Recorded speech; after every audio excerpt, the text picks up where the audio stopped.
بسم اللہ الرحمن الرحیم، السلام علیکم۔ آج بڑے عرصے کے بعد پھر نظریں سپریم کورٹ پر رہیں اور وہاں سے کورٹ رپورٹرز جو کچھ رپورٹ کر رہے تھے وہ غیر معمولی تھا۔ وجہ یہ تھی کہ ایک دفعہ پھر جسٹس منصور علی شاہ خبروں میں آ گئے اور انہوں نے ایک کیس کے بارے میں جو فیصلہ دیا ہے اس سے بڑی ہلچل مچی۔ ہوا یہ کہ آج خبر تھی کہ 13 رکنی بینچ نے، آئینی بینچ نے، جو اب آئینی بینچ بہت بڑا کر دیا گیا ہے، ایک سپریم کورٹ ہے، ایک عام سپریم کورٹ ہے، ایک خاص سپریم کورٹ ہے جس میں آئینی بینچ ہے۔ یہ پاکستان میں ہو رہا ہے، دنیا میں ایسی مثالیں کم ملتی ہیں کیونکہ دنیا بھر میں یہی ہے کہ سپریم کورٹ کا مطلب ہی ہے کہ وہ آئین کی تشریح کرے گی، لیکن یہاں پر سپریم کورٹ کو 2 ٹکڑوں میں بانٹ دیا گیا ہے۔ ایک ججز وہ ہیں کہ جن کا کوئی کام نہیں ہے آئین کی تشریح سے، کچھ بھی نہیں، بس وہ بیٹھیں اور جس طرح سول جج کا کام ہوتا ہے بس وہ والا کام کریں۔ اچھا، اب ہوا یہ کہ مخصوص نشستوں کا کیس تھا اور سب جانتے ہیں کہ 26ویں آئینی ترمیم اسی لیے کی گئی کہ اس کے بعد اپنی مرضی کے ججز لگائے جائیں اور اپنی مرضی کے بینچز بنائے جائیں، جس میں حکومت آگے بڑھ رہی ہے۔ مگر ہوا یہ کہ جسٹس منصور علی شاہ نے اس سے پہلے کہ 13 رکنی بینچ مخصوص نشستوں کا کیس سنتا، منصور علی شاہ صاحب نے 3 رکنی بینچ میں بیٹھ کر جس کی سربراہی کر رہے تھے اس میں نظر ثانی کی تشریح کر ڈالی، تشریح کہیں یا اس پر فیصلہ دے ڈالا۔ 188 آرٹیکل 188 کے بارے میں انہوں نے کہا کہ کوئی واضح غلطی ہونی چاہیے بہت بڑی، تب آپ ریویو میں آ سکتے ہیں، تب آپ نظر ثانی میں آ سکتے ہیں۔ اب یہ تقریباً 1 سال پرانا کیس ہے کہ فل کورٹ، سپریم کورٹ کی فل کورٹ، اور وہ سپریم کورٹ جو ایک سپریم کورٹ تھی جس کے بھی 2 ٹکڑے نہیں کیے گئے تھے، اس سپریم کورٹ کے 13 رکنی بینچ میں، بلکہ شاید 12 رکنی تھا، اس میں فل کورٹ فیصلہ دیتی ہے 8 ججز کی میجورٹی سے، 8-5 سے فیصلہ آتا ہے کہ میرے خیال 13 ہی تھے شاید، بہرحال تو اس میں فیصلہ یہ آیا کہ مخصوص نشستیں جو ہیں وہ تحریک انصاف کو ملنی چاہیے، بطور ایک جماعت اس کا یہ حق ہے، جو کہ نہیں دی گئی۔ بندر بانٹ کر رہے تھے جی، نون لیگ پیپلز پارٹی بانٹ دی جائیں، جس حساب سے تحریک انصاف جیتی تھی۔ اس میں بڑی تفصیل ہے کہ جی انتخابی نشان چھین لیا تھا، یہ تو جماعت ہی نہیں تھے، یہ تھے وہ تھے، اب آزاد حیثیت میں ان کے لوگ آ گئے، سب ڈرامہ کیا گیا۔ اس میں قاضی فائز عیسیٰ کا بدترین کردار، سیاہ ترین کردار، الیکشن کمیشن کا سیاہ ترین کردار، پوری دنیا میں ہمارے لیے باعث شرمندگی کہ یہاں کوئی جمہوریت نہیں ہے، کوئی آئین، کوئی قانون، کوئی عدالت، کچھ نہیں۔ الیکشن کمیشن کس طرح پارٹی بنا ہوا، آج بھی یہ بات ہوئی کہ الیکشن کمیشن تو پارٹی بنا ہوا ہے، وہ خود آ رہا ہے، وہ ادارہ نہیں ہے بطور، وہ خود آ رہا ہے تحریک انصاف کے خلاف کھڑا ہوا ہے کہ ہاں جی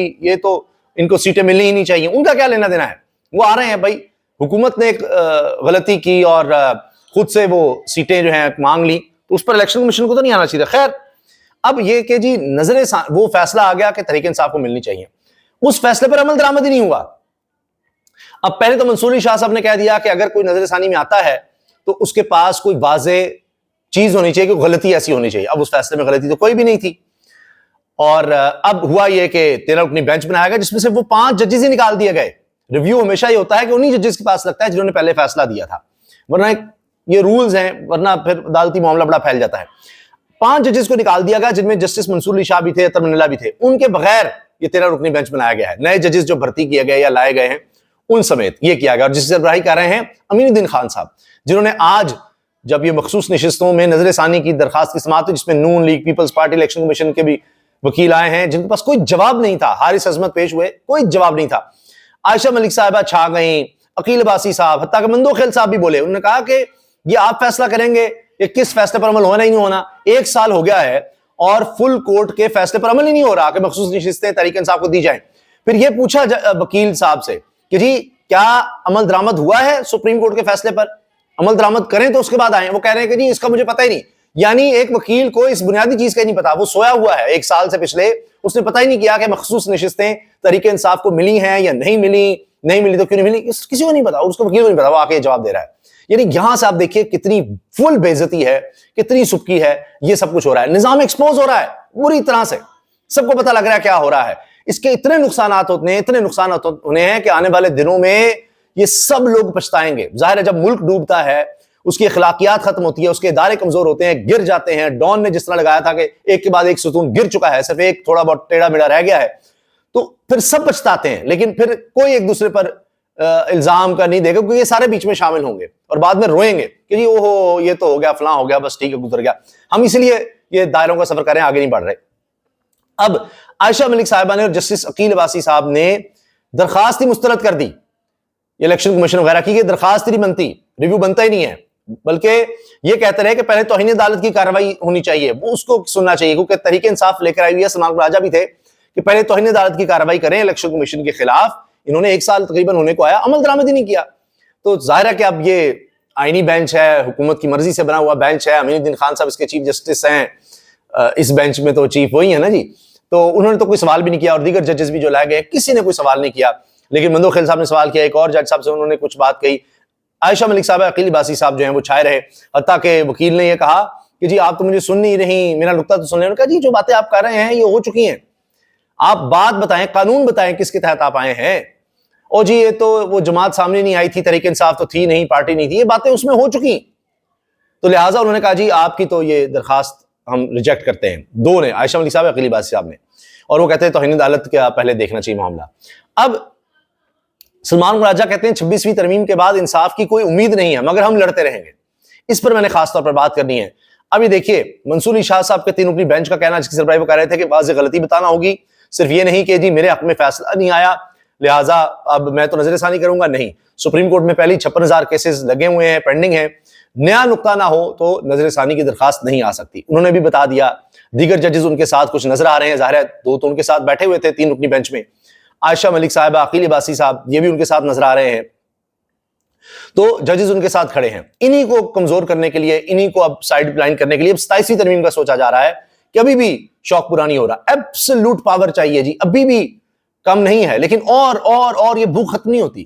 جس طرح نشہ ہوتا ہے, نشہ تو آہستہ آہستہ وہ کم ہونے لگ جاتا ہے, پھر آپ کو اور نشے کی ضرورت پڑتی ہے, اور نشے کی. اسی طرح طاقت کا نشہ سب سے خطرناک ہے. اتنی طاقت ہونے کے باوجود اور اتنا ظلم جبر تشدد کر کے تسکین نہیں مل رہی, اور کرنا ہے اس سے زیادہ, اب اس سے زیادہ بڑھے گا, پھر وہ لاوا پکتا ہے اور پھر پھٹتا ہے. ابھی آپ دیکھ لیجئے, آپ کو اس کے اظہار نظر آئیں گے, کہیں آج پھر ڈاکٹر احتجاج پر نظر آئیں گے, تاجر کہہ رہے ہیں جی ہم احتجاج کے لیے جا رہے ہیں, اسی طرح کسان پریشان ہے. تو یہ سب چونکہ الگ الگ ابھی بول رہے ہیں نا, جب تک اکٹھے نہیں ہوں گے تب تک بات نہیں بنے گی. یہ سب الگ الگ ابھی کر رہے ہیں اور کچھ عرصہ کریں گے الگ الگ, پھر آپ دیکھیں گے کہ بنگلہ دیش والی صورتحال بنتی ہے, جب ایبسولوٹ میجورٹی لا کر شیخ حسینہ واجد نے بھی کام کیا تھا, بڑا آپ کو کولنٹ کام نظر آ رہا تھا, لیکن اچانک پھر یہ ہو جاتا ہے اور چیزیں اس طرح بڑھ رہی ہیں. تاریخ ہمیں یہی بتاتی ہے. اس کے ساتھ ساتھ جی ایک بات آپ یہ دیکھیں کہ نظر آ رہا ہے Noon league peoples party election commission کس طرح سے ملے ہوئے ہیں, عمل درآمد بھی نہیں کیا, سارا کچھ اس طرح سے کیا جا رہا ہے. اور مولانا فضل الرحمان صاحب, ان کی سیاست بھی عجیب ہے کہ وہ مخصوص نشستیں بھی چاہ رہے ہیں, اس کے بعد مخصوص نشستیں ملیں گی تو ان کو بتایا جا رہا ہے, یہ خبریں چل رہی ہیں کہ تحریک انصاف کی خیبر پختونخوا گورنمنٹ سے بھی ان سے لی جائیں گی مخصوص نشستیں, وہاں پر دے کر کے پی میں ان کے سینٹر بھی بنا دیے جائیں گے, تو ان کو اپوزیشن میں ہوتے ہوئے سارے حکومت کے مزے دیے جائیں گے. تو مولانا صاحب بھی جناب خوش. لیکن اس میں ایک اور نقطہ ہے بڑا اہم کہ اب جب مخصوص نشستیں مل جائیں گی پیپلز پارٹی, نون لیگ, مولانا صاحب, دیگر جماعتوں کو, اسی طرح ایم کیو ایم کو بھی دے دیں گے, عوامی نیشنل پارٹی جس کو چاہیے ہوگی بانٹیں گے, جو بھی حکومت کے اتحادی ہیں, چاہے باپ پارٹی ہے, جتنی بھی ہیں. اچھا, اس کے بعد کیا ہوگا کہ کیا یہ جائے گا, نون لیگ کی سیٹیں ظاہر ہے قریب پہنچ جائیں گی, ان کے پاس سمپل میجورٹی, پھر نہروں کا معاملہ یا جو بھی نون لیگ چاہے گی جس میں پیپلز پارٹی کی ہم حکومت گرا دیں گے, وہ تھریٹ بھی نہیں چلے گا. حتیٰ کہ وہ ایسی ہی تھریٹ تھا, وہ نورا کشتی تھی, لیکن ان کی اہمیت اور کم ہو جائے گی پیپلز پارٹی کی, اور جو طاقتور چاہیں گے زور زبردستی ہوگی اس میں, پھر نون لیگ تو پہلے بچھی ہوئی ہے, تو پیپلز پارٹی بچھی ہوئی ہے, لیکن اس میں وہ تھوڑی سی نیگوشیٹنگ پاور ہے وہ بھی نہیں بچے گی پیپلز پارٹی کے پاس, کیونکہ چند نمبر کم رہ جائیں گے. وہ تو تحریک انصاف کے بندے توڑ کر مولانا صاحب کو بھی مجبور کیا جا سکتا ہے, وہ بھی ساتھ آ جائیں, وہ کوئی اتنا مسئلہ نہیں رہ جائے گا. مخصوص نشستیں اتنی دلوا کر کچھ لوگوں کو نااہل کیا جا سکتا ہے, دوبارہ ووٹنگ کروائی جا سکتی ہے تحریک انصاف کے لوگوں کی. الیکشن کمیشن بیٹھا ہوا ہے نا اپنا, اور وہ سیٹیں دوبارہ ووٹنگ کروا کر بندوں کو نااہل کر کے, سپریم کورٹ میں بھی اپنے آئینی بینچ ہے, تو وہ دلوائی جا سکتی ہیں نون لیگ کو. اور میں جو بتا رہا ہوں نا, ایبسولوٹ میجورٹی جب ملتی ہے تو پھر اس کے بعد ہی تباہی ہوتی ہے. اب اس ساری صورتحال میں کیا ہونا چاہیے؟ نظر آ رہا ہے 26 ترمیم ہو گئی, سارا کچھ ہو رہا ہے, یہ بھی نظر آ رہا ہے مخصوص نشستیں ملنی ہیں نون لیگ وغیرہ کو, یہ ایسے ہی سارا ہو رہا ہے, بینچ بنا ہوا ہے جس طرح تھیٹر نہیں لگتا, یا وہ یہ جو WWE ریسلنگ ہوتی ہے جس طرح وہ ہوتا ہے, بس وہ ہو رہا ہے. تو اس میں یہ جو منصور علی شاہ صاحب یا دیگر ججز جو ڈٹے ہوئے ہیں, عائشہ ملک جیسے یا عقیل عباسی صاحب جیسے, جنہوں نے ہمیشہ آئین, قانون, ضمیر کا ساتھ دیا ہے, صحیح فیصلے دیے ہیں, تو کیا مایوس ہو جانا چاہیے, چھوڑ دینا چاہیے جو ہار ہے بس ٹھیک ہے, تو سارے فیصلے حکومت کر چکی ہے تو فائدہ کیا ہے, 26 ترمیم ہوگی, 27 بھی کر لیں گے, بندربانڈ بھی کر لیں گے, تو کیا یہ راستہ ہے, کیا یہ آپشن ہے؟ ہاتھ پہ ہاتھ رکھ کے گھروں میں بیٹھ جانا, چپ کر جانا اور بس تباہی ہے, اب تو کچھ نہیں ہو سکتا, اب تو ہم کچھ نہیں کر سکتے. یا پھر عمران خان کی بہنوں کی طرح جس طرح آج بھی وہ جا رہی ہیں, ان کو پھر گرفتار کرنے کی کوششیں ہوتی ہیں, پھر ان کو تنگ کیا جاتا ہے, لوگوں کو گرفتار کیا جاتا ہے, وہ پھر بھی نکلتے ہیں, یا لڑتے رہنا چاہیے؟ ظلم کے خلاف، جبر تشدد کے خلاف کھڑے ہونا چاہیے، بات کرتے رہنا چاہیے، جہاں تک آپ کر سکیں، جو آپ مزاحمت کر سکیں وہ آپ کو کرتے رہنا چاہیے. اور دیکھیے یہ ہے راستہ. اگر آپ سمجھتے ہیں کہ دوسرا خاموشی بھی راستہ ہے یا چپ کر کے بیٹھ جائیں یا چھوڑ دیں تو الگ بات ہے، مگر اس طرح بات کرتے رہنا، شمع روشن رکھنے کی کوشش کرنا اپنے تحت. پوری دنیا کو چیزیں پتہ لگ رہی ہیں، لوگوں کو شعور آ رہا ہے، بات ہو رہی ہے. ابھی میں آپ کو بتاؤں اوورسیز کا بھی پریشر ابھی اور بڑھنے والا ہے. تو یہ چیزیں اسی طرح آگے بڑھتی ہیں جو آہستہ آہستہ. ایک ہوتا ہے کہ بالکل ہی انقلاب آ جاتا ہے، خونی انقلاب، نہیں، وہ خطرہ ہوتا. تو یہ جو اس جبر و تشدد میں لوگوں میں شعور مل رہا ہے، سب کو پتہ لگ رہا ہے جی سپریم کورٹ میں کیا ہو رہا ہے. میں آج آپ سے عرض کروں کہ چیف جسٹس کی ملاقات ہوتی ہے صحافیوں سے، تو اس کے بعد ایک سینئر صحافی نے کہا، یہ عدیل سرفراز صاحب نے یہ ٹویٹ کیا ہے، بڑے سینئر رپورٹر ہیں. ایک سینئر رپورٹر نے کہا کہ سپریم کورٹ تو اب ختم ہی سمجھیں، ختم ہوگی کہانی، دفن. سپریم کورٹ کا کام کیا ہوتا ہے؟ کیوں بنائی جاتی ہے؟ اب یہ جتنی بھی ریاستیں ان میں کیوں ہیں سپریم کورٹ جیسی عدالت، یا عدالت ہی کیوں ہوتی ہے؟ اس لیے کہ جو ایگزیکٹو، جو حکومت ہوتی ہے، جو طاقت میں ہوتی ہے، جس نے سارے نظام چلانا ہوتا ہے، ریاست کا نظام چلا رہے ہوتے ہیں، ان کے پاس پاور ہوتی ہے. اس کو بیلنس کرنے کے لیے، اس پہ چیک رکھنے کے لیے ہوتی ہے سپریم کورٹ. ورنہ تو جو وہ فیصلہ کر رہے ہیں، میں مثال چھوٹی سی دیتا ہوں، جو پولیس کرے گی، کسی کو بھی جا کر اٹھا لے گی تو کیا ہوگا؟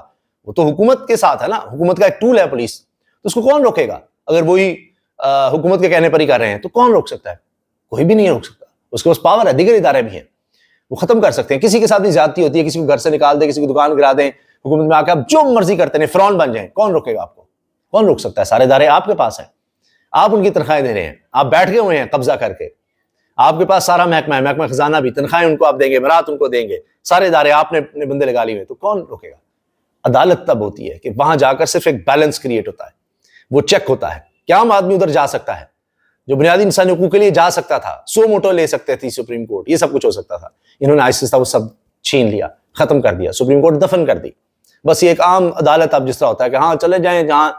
تو اس سے پرسپشن ایک بنتا ہے، معاشرے، ملک اس طرح سے چلتے ہیں کہ پرسپشن ہوتا ہے کہ اچھا سربراہ بھی ہے تو اچھا اس کو بھی سپریم کورٹ سزا دے سکتے، اس کو پوچھا جا سکتا ہے. جب وہاں نظر آئے کہ نہیں یہاں صرف طاقتور کے لیے سب کچھ ہے تو پھر معاشرے تباہ ہو جاتے ہیں، برباد ہو جاتے ہیں، تباہی آتی ہے وہاں پر. اور حکومت سمجھ رہی ہے کہ ہم یہ طاقت بیٹھ گئے. یہ تاریخ کا سبق ہے. لیکن آپ جب وہاں پر ہوتے ہیں، نشہ میں نے آپ کو بتایا، طاقت کا نشہ، نشے میں آپ کو ہوش رہتا ہے؟ نہیں رہتا. انسان سوچتا ہے ان کو سمجھ نہیں آ رہی، تاریخ میں ہو چکا ہے، پہلے بھی انہوں نے مار کھائی ہے، سب کچھ نہیں. نشہ تو اس وقت نشہ چل رہا ہے، مگر اس میں یہی ہے کہ ڈٹے رہنا ہے، سچ بولیں، جو صحیح آپ کو لگ رہا ہے اس پر کھڑے ہوں، بات کریں، بتائیں، کیونکہ اسی سے پھر راستے نکلیں گے اور آپ کھڑے رہیں گے، بہتری کوشش کرتے رہیں گے.